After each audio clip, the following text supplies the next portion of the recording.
Hello, Frizzle freaks! So, Hounded, book 1 of the Iron Druid series. I would have given this 1 star, honestly, if not for the adorable dog companion, which boosted it up to 2 stars, because I'm a sucker for intelligent animal companions. They are a way to improve pretty much every story, and even though Oberon the dog wasn't my favoriteest animal companion, he did single-handedly pull this up to a 2-star book in my opinion. And why did I dislike this book so much? Well, part of it was that I went in with high expectations, and then the book kind of confirmed my high expectations, and then threw them all in the trash. So we will be exploring this book through the lens of things the book almost did fantastically and could have been really awesome, and maybe even will continue to become awesome in the sequels, which I do not plan to read. But I've also heard that the end of the series is a big letdown, so maybe not.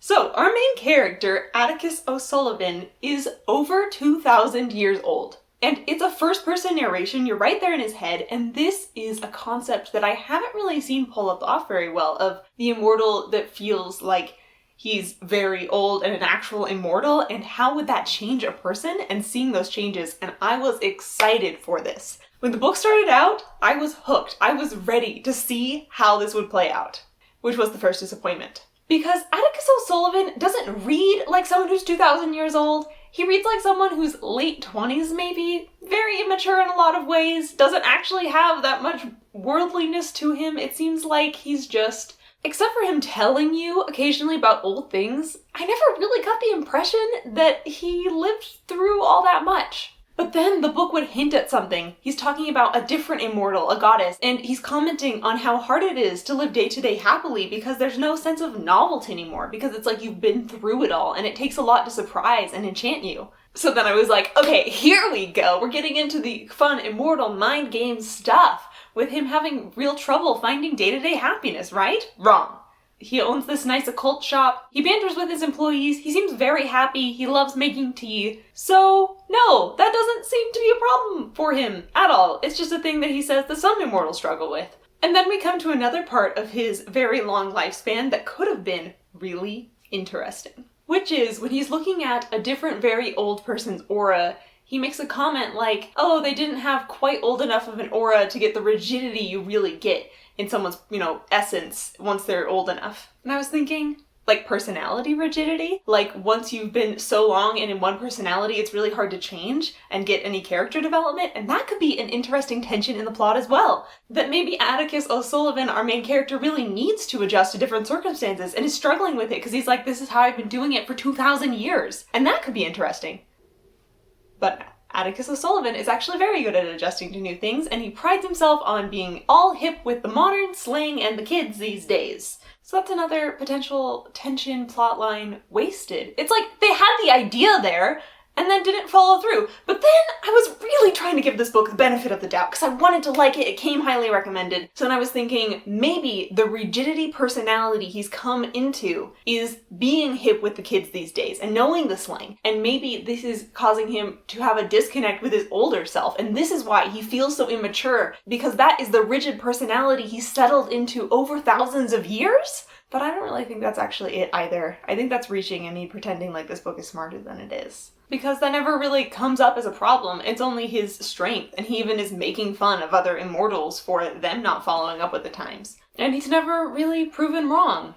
In fact, the narrative just all reinforces it. So I guess there is no downside to being an immortal, whatever. And he does talk a little bit about how being an immortal can get really lonely. But then he's got this great relationship with his dog, and he's having sex with all these goddesses on the side, and I don't think that's really a problem for him either, at least not in this book. Especially because he just obtained a new apprentice, and we'll get into all the women in this book in a second. Because this is another lens of which I thought that maybe this book is really getting smart. See, I kept reaching for the smartness that I thought this book had, and it kept disappointing me. So Atticus O'Sullivan really likes women, specifically their bodies. That's about it. And he's interacting near the beginning of the book with the super hot goddess Morrigan, and she kind of teases him about this, like, hey, I turn up sexy and you put your guard down. One of these days someone's gonna send a sexy succubus to kill you, and they're gonna succeed because you aren't good at this. This is a major flaw of yours. And I'm like, yeah, you tell him, girl! And I was waiting for the moment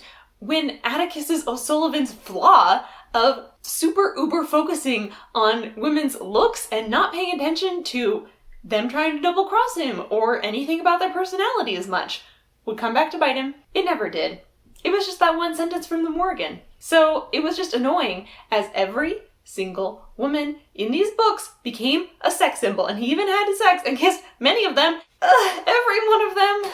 The good ones, the evil ones. He was such a sucker for every single one of them. And it got pretty annoying. It got pretty annoying because it felt like the women in this book weren't being really valued. There are a lot of really powerful women characters in these books, from goddesses to just everyday girls that are wanting to help. But through Atticus O'Sullivan's eyes, it's like their most important trait is their breasts and their curves, and that's not how I like my gender to be represented. No, thank you. Okay, to be fair, there is one woman in these books that isn't sexualized.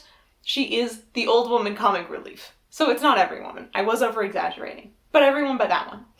But circling back to his character not really being believable 2,000 years old, Atticus O'Sullivan has a magic amulet that protects him from magic. Atticus O'Sullivan is completely terrible at keeping secrets. He will tell the reader, I have this magic amulet that keeps me protected, and no one knows about it. I've made it 700 years ago. It's a big secret. It helps me fight. And then how many people over the course of this book does he casually tell the amulet about? Mostly women who are flirting with him at the time. Because of course, everyone flirts with Atticus O'Sullivan, the great druid. So hot. He's just blabbing his secrets left and right. And I'm like, how did you survive 2,000 years if you're telling everyone the secret to killing you? As soon as they ask, even people that you know are sharing a mind link with an evil witch that you don't want to know your secrets? Oh, I forgot the woman asking him is sexy, so, it's one of his weaknesses. Which, if the book had actually explored and played with,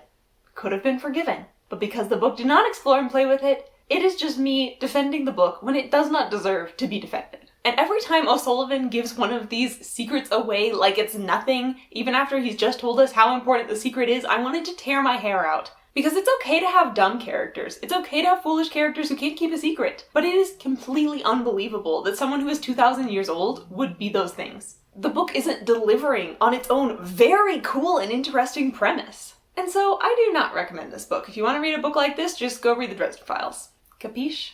Leave a not emoji if you made it to the end of the video, and let me know, have you read this book? What do you think of it? And if you have any recommendations for me that are like this series but better, please do tell me. Thanks for watching!